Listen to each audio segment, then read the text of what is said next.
Hello everyone, welcome to Krishna coaching online classes. तो हम discuss कर रहे हैं ज्योग्राफी के क्वेश्चन सीरीज। तो अभी हम स्टार्ट करेंगे क्वेश्चन नंबर 71। देखो क्वेश्चन क्या है, name the food crop which gives highest output in India. तो ये हमने ग्रीन रेवोल्यूशन के बारे में पढ़ा था, ठीक है। तो इस टाइम जो मैंने आपको बताया भी था कि मेजर जो हमारे फूड ग्रेन थे उससे जो ग्रीन रेवोल्यूशन हुआ था, वीट और राइस का जो प्रोडक्शन था वो बहुत ज़्यादा उस टाइम बढ़ गया था। और सबसे ज़्यादा जो बढ़ा था वो बढ़ा था वीट का, इन दोनों के में भी अगर कंपेयर किया जाए। ओके, तो इसका राइट आंसर है वीट। और आपको ये पता है कि जैसे ग्रीन रेवोल्यूशन आ गया जिससे हमने नई टेक्नोलॉजी का उपयोग किया, नई जो बीज थे उनका हाइब्रिड बीजों का उनसे यूज़ किया था। तो इस टाइम उन्होंने अपना प्रोडक्शन जो है वो बहुत ज़्यादा बढ़ा लिया था। 1965-66 की ये बात है। ओके, तो देखते हैं इसके बारे में। देखो, the green revolution benefited wheat the most. सबसे ज़्यादा जो बेनिफिट हुआ वो गेहूं को हुआ था। To the area under rice is considerably larger than land under wheat. The latter has been marked as higher productivity due to the introduction of a high yielding variety of seeds। ठीक है, तो well irrigated land and substantial use of pesticide. तो हमने देखो तीन major चीज़ों का प्रयोग किया था जो हमारा ग्रीन रेवोल्यूशन हुआ था। तो वो क्या था, एक तो हमने हाई क्वालिटी के जो सीड्स थे उनका इस्तेमाल किया, और जो इरिगेशन की फैसिलिटी थी हमारी उससे भी हमने नई नई टेक्नोलॉजी का यूज़ किया।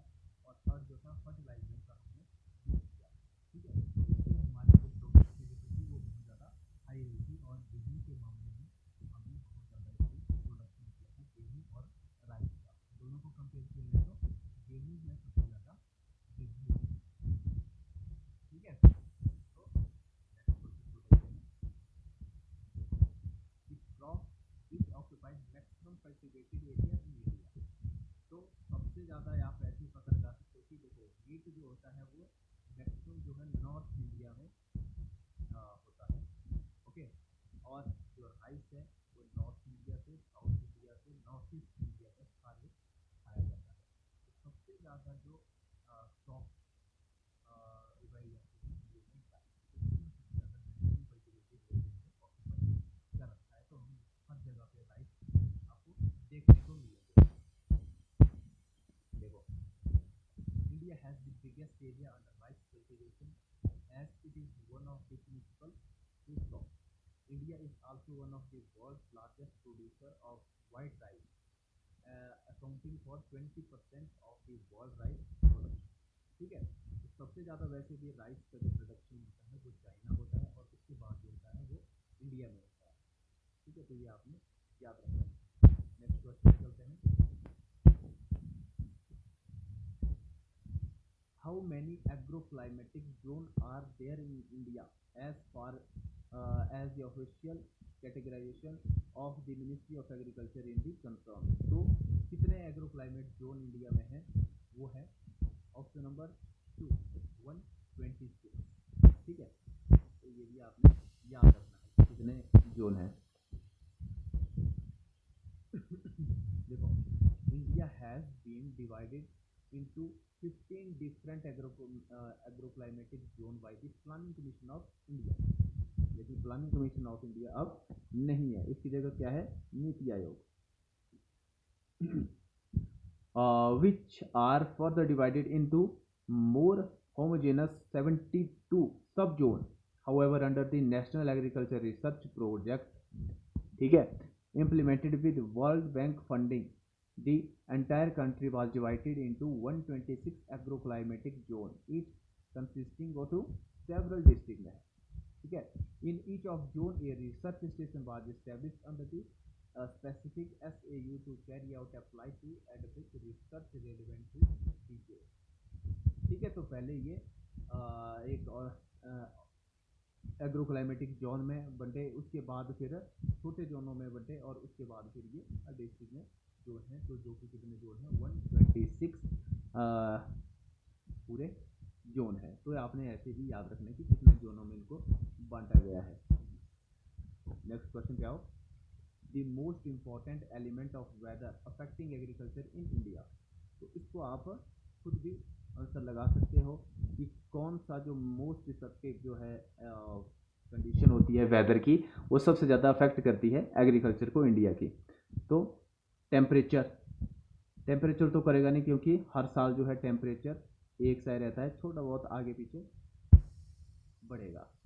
ह्यूमिडिटी, ह्यूमिडिटी का भी वही हिसाब है। विंड, विंड का भी इतना इफेक्ट नहीं पड़ता है, ठीक है। रेनफॉल, रेनफॉल का सबसे ज़्यादा इफेक्ट पड़ता है क्योंकि आपको पता है मैक्सिमम जो एग्रीकल्चर है इंडिया में वो रेनफॉल जो होता है बारिश पर भी निर्भर करता है। मान लो इस साल बारिश अच्छी हुई तो फसलें ठीक ठाक होगी, बारिश नहीं हुई तो सूखा अकाल पड़ जाएगा, पानी की कमी पड़ जाएगी और फसलें भी जो है बर्बाद हो जाएंगी। ठीक है, तो देखो इसके बारे में। Do temperature and humidity are one of the key element of weather crucial for a good harvest. Agriculture in India is said to be handmade to monsoon. This is on account of the lack of irrigational facility across the country. ये आपको पता है कि lack of irrigation facility country में है, इसलिए maximum जो है वो बारिश के पानी पर ही निर्भर रहते हैं। A good monsoonal year often means a bumper harvest. ठीक है, तो आपको पता है कि अच्छा खासा, जैसे बोलते हैं कि मानसून इस बार अच्छा रहेगा तो क्रॉप जो होगी, जो फसलें होगी वो हमारी अच्छी रहेंगी। लेकिन अगर मानसून अच्छा नहीं रहा तो इसकी वजह से फिर क्रॉप्स भी अच्छी नहीं रहेगी, हमारे फूड भी अच्छा नहीं रहेगा, तो जिसके कारण जो है मार्केट्स में भी इसकी उपलब्धता जो है कम रहेगी और जो है क्या होगा, इनके प्राइसेस हाई होने के चांस रहते हैं। ठीक है, तो मानसून पे हम मैक्सिमम रूप से निर्भर हैं। नेक्स्ट क्वेश्चन देखो, which of the following is not a rabi crops in India. तो रबी और खरीफ के फसलों के बारे में हमने पढ़ा कि खरीफ की जो फसलें होती है बिगिनिंग ऑफ मानसून सीजन, जिसपे चावल धान वगैरह आते हैं, और रबी की जो फसलें होती हैं वो एंड ऑफ मानसून सीजन, वहाँ से वो स्टार्ट होती हैं। तो आपको पता है, तो यहाँ पे पूछा है कौन सी रबी की फसल नहीं है, तो वीट है, वाले है, रेपसीड है, ये सारी रबी की फसलें हैं। जूट जो है वो खरीफ की फसल है, ना कि रबी की फसल है, तो ये आपने याद रखना है। ठीक है, तो देखो, major rabi crops is wheat in India followed by barley, mustard या फिर sesame and peas. Millet, jowar, maize, sugar cane, ये सारी जो है खरीफ की फसलें हैं। ठीक है, तो ये आपने इनके एग्जाम्पल जो है आपको याद होने चाहिए कि कौन सी रबी की फसल है और कौन सी ये खरीफ की फसल है। ये कई बार मैक्सिमम टाइम में ये मैच करने के लिए आ जाता है, यूपीएससी में भी मैच करने के लिए इस टाइप के क्वेश्चन पूछ लिए जाते हैं। चलिए नेक्स्ट क्वेश्चन पे चलते हैं। क्रॉप रोटेशन हेल्प्स टू, तो क्रॉप रोटेशन क्या हेल्प करती है, इस टाइप का क्वेश्चन हमने पहले भी पढ़ा था।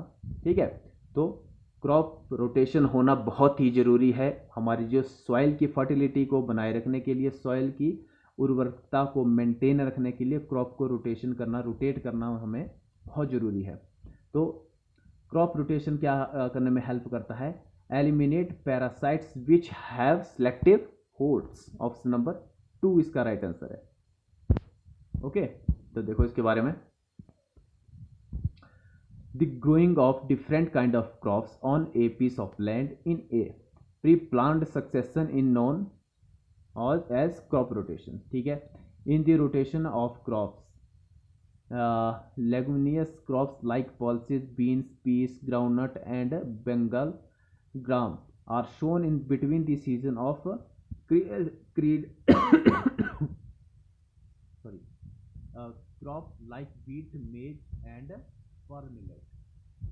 Okay, the leguminous plants are sown alternately with non-leguminous plants to restore the fertility of the soil. So it brings about an increase the production of food grain. देखो, आपने इतना याद रखना है कि हमें रोटेट करना, फसलों को रोटेशन जो है वो क्यों जरूरी है, सॉइल की फर्टिलिटी को मेंटेन करने के लिए, और इतनी चीज़ आपको पता होनी चाहिए।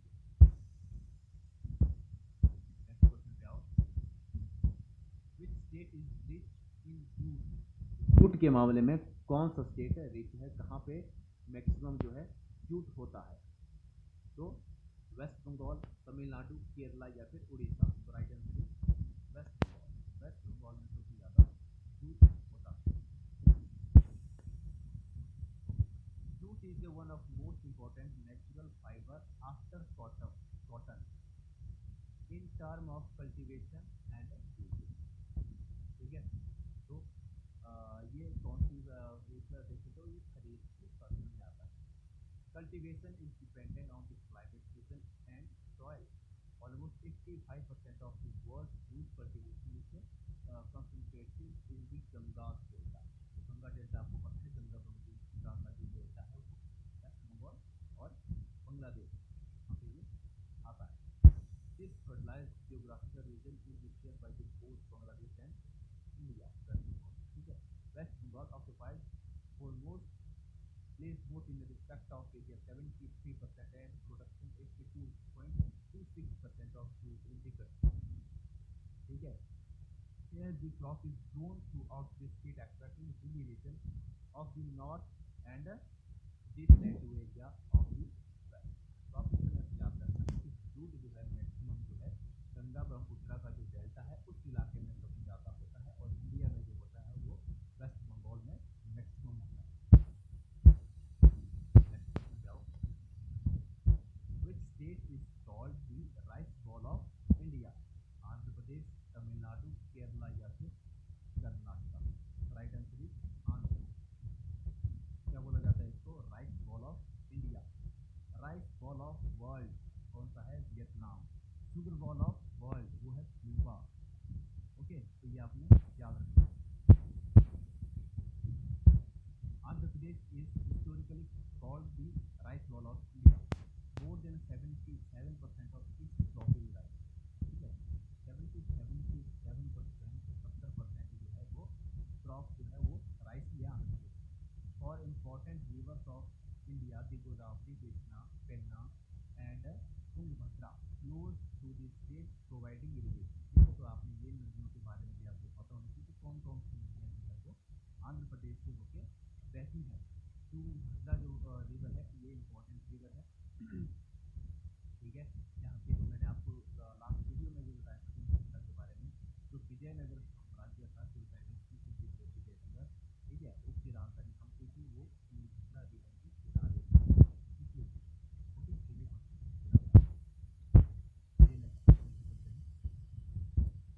Agricultural commodity are graded with. Agriculture जो कमोडिटी होती है वो क्या लगा होता है? आपने बहुत बार टेक्स्टों पे देखा हुआ देखा होगा। तो ISI मार्क आपको पता है, जो हम कोई वस्तु खरीदते हैं उससे ISI मार्क लगा होता है। तो वो देखते हम कृषि और गुणवत्ता वाली मार्केट, और जो एग्रीकल्चर कमोडिटी होती है उसमें मार्क होता है। ठीक है,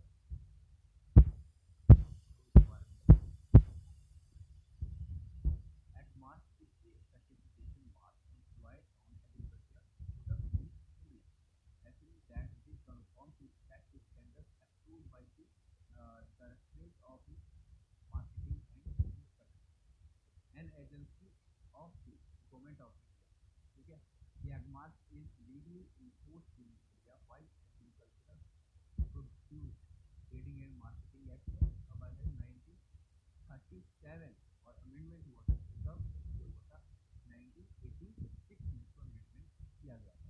तो एगमार्क के बारे में आपको पता चल गया, ये एग्रीकल्चर प्रोडक्ट्स में लगा हुआ होता है। ठीक है, तो ये आपने इसके बारे में याद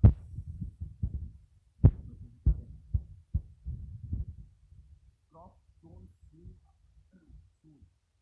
after the onset of southwest monsoon in India is called। ये हम बहुत बार डिस्कस कर चुके हैं।